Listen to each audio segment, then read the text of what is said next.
budgety phone from Sony.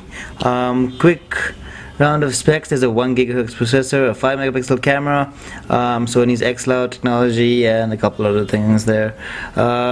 Interesting little phone. The Neo series has done pretty well. So yeah, let's get to unboxing this. Alright, so here you have the Sony Neo L. Quite nice build quality, glossy white finish there. I'm just gonna keep that there. Okay, what else do we have? You have a standard micro USB to USB cable, a wired headset, a micro SIM card adapter, very useful,